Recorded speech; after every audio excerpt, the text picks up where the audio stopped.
فقط للتوضيح وللمرة الأخيرة، حضرتك جيتي لعندي لتصليح الوجه وشد كامل العنق والحنك والخدود، لأنه كنت خاضعة لعمليات سابقة، وأنا شرحت لك طبعا والكلام موسع وصورت لك واتفقنا سوا وضمن الشروط الطبية، وعندك فعلا كامل المعلومات عن العملية وعن الجرح، وهيدا موسع، وانت بايديك شديتي وجهك، طلبت مني كيف بتحبي يكون ورفع العيون، ولا تتخلصي من الترهل مش مثل ما انت مقتنعة ومصورة بالفلتر.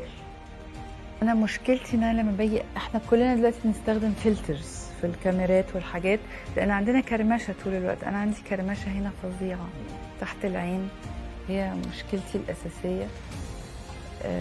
انا نفسي يبقى عندي فلتر طبيعي. انا بضحك عشان مسميني المذيعه الحزينه.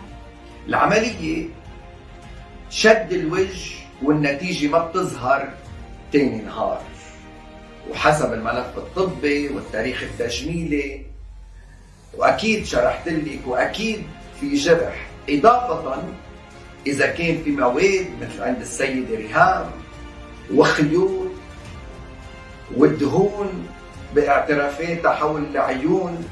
انا مش عارفه انت تعرف كل المشاكل اللي حصلت لي ولا لا، بس كان اولها الانفكشن اللي جه في مناخيري، يعني ورمت وخسيت في 3 مرات في شهر. يعني I removed my nose 3 مرات، فطبعا تحت عيني باظ.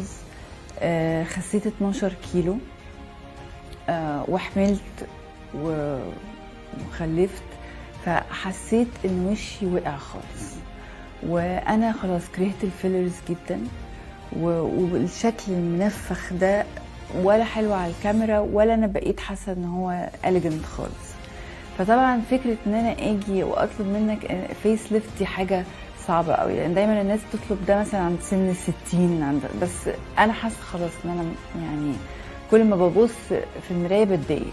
علما انه انا لم المس الجفن العلوي ولا العظم فوق العين، وهيدا مصور لانه خلال العمليه تبين انه عندها العيون ما بيغمضوا مظبوط، فصورت لها وقلت لها انه لم المس الجفن العلوي، وهيدا واضح انه ما في ندبه فوق العين، انما شد الوجه بهالحاله لما نشد الرقبه ونشد الحنك ونشد الخدود، هيدا ما بيصير الا ما يكون في تناسق بالوجه، مثل ما حتى هي معترفه بالفيديو، وانه في ترهل، وكرمال هيك حتى تضاين العمليه سنين ووقت اطول، والا شو بكون اشتغلت؟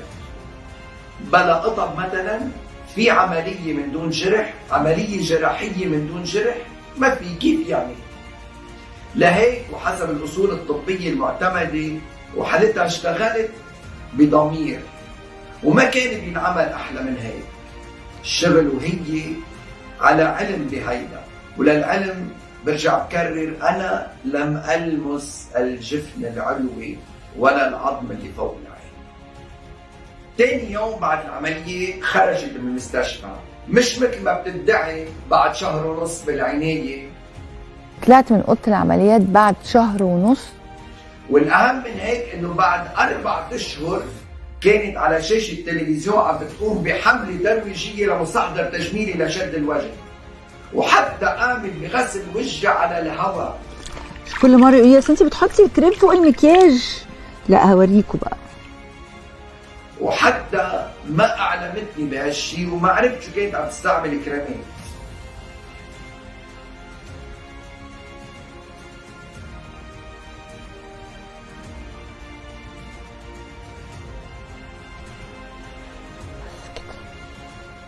ايه مفيش حاجه خلاص، شايفين؟ وكنت عم بشوفها على التلفزيون مثل كل المشاهدين متألقة بعد 4 شهور من العمل. الصورة اللي عم تستغليها تتشفي الناس، عارف انه هيدي الصورة بتعود لتاني يوم بعد العملية مباشرة. يعني هذه الصورة من قبل 10 أشهر. شو المبتغى منها لحتى تعرضيها هلأ وبهالوقت وبعد 10 أشهر؟ شو هو الهدف منها غير الافتراء والتشهير؟ العملية أكيد ما بتتم من دون شرح، وبعد كل عملية بيكون عندنا ورم وبيكون عندنا إزرقاء. وين التشويه بهيدا؟ يعني كل العملية تمت ضمن الأصول الطبية المتبعة، ولا مرة ما ردينا عليك. وأكيد الطاقم الطبي كان عم يتواصل معك، وأنا كنت عارف إنه النتيجة حلوة من خلال ظهورك على التلفزيون والقيام بحملة ترويجية باستعمال وجهك من خلال استغلال نتيجة نجاح العملية لتستفيدي بأماكن أخرى من خلال الدعاية والإعلان. أي امرأة تتجرأ تطلع على الهواء بعد 4 أشهر من العملية لو ما كانت عارفة حالها إنه مبينة حلوة، لك مازال غسلتي وجهك على الهواء وحكيتي عن النضارة. كيف هيك؟ ليش ما حكيتي عن العنق وعن الرقبة وعن الوجنتين كيف صاروا حلوين؟ قديش طالعين حلوين؟ ليش ما حكيتي؟ العملية ناجحة وما ممكن تنعمل أحلى من هيك، ولا ممكن تنعمل بغير طريقة. الصورة اللي انحطت هي بعد 2 يوم من العملية، ورح ضلني كرر هيدي الصورة هي من 10 أشهر ما بعد العملية مباشرة. بس انت ما عم تحكي ضميري. جرح بعد ما أخذ على بعضه والورم بعده موجود. هي ما كانت هيك امرأة بعمرها وخاض على عدة عمليات بالوجه وحقن دهون حول العيون وفيلر وخيوط وترهلات. الرجوع زي ما كنت ده مش سهل قوي، لان حصل شوية لخبطة. انتوا عارفين بنعمل فيلرز وبنعمل بوتوكس وبنعمل حاجات كتير قوي بنخرب بيها وشنا. ما معقول تكون النتيجة أحسن من هيك. أنا فجأت بالصور اللي حضرتك نشرتيهم، وبالرغم من انه عندي الموافقه الكامله على نشر كل شيء صورناه سوا، انما ما بلشت الا من بعد ما شفت البرنامج التلفزيوني اللي عرضتيه. من دون استئذاني عرضتي صوري، وهون كنت عم بتروجي لحمله تشهير فيه. انا توجهت للقضاء لملاحقتك القانونية، وكل صفحة استغلت الافتراء الكاذب اللي عم تدعيه، لأنه هيدا فعلا تشهير. بدكم تستعملوا صور قديمة بعد العملية مباشرة بعود تاريخها ل10 أشهر، فليكن تفضلوا.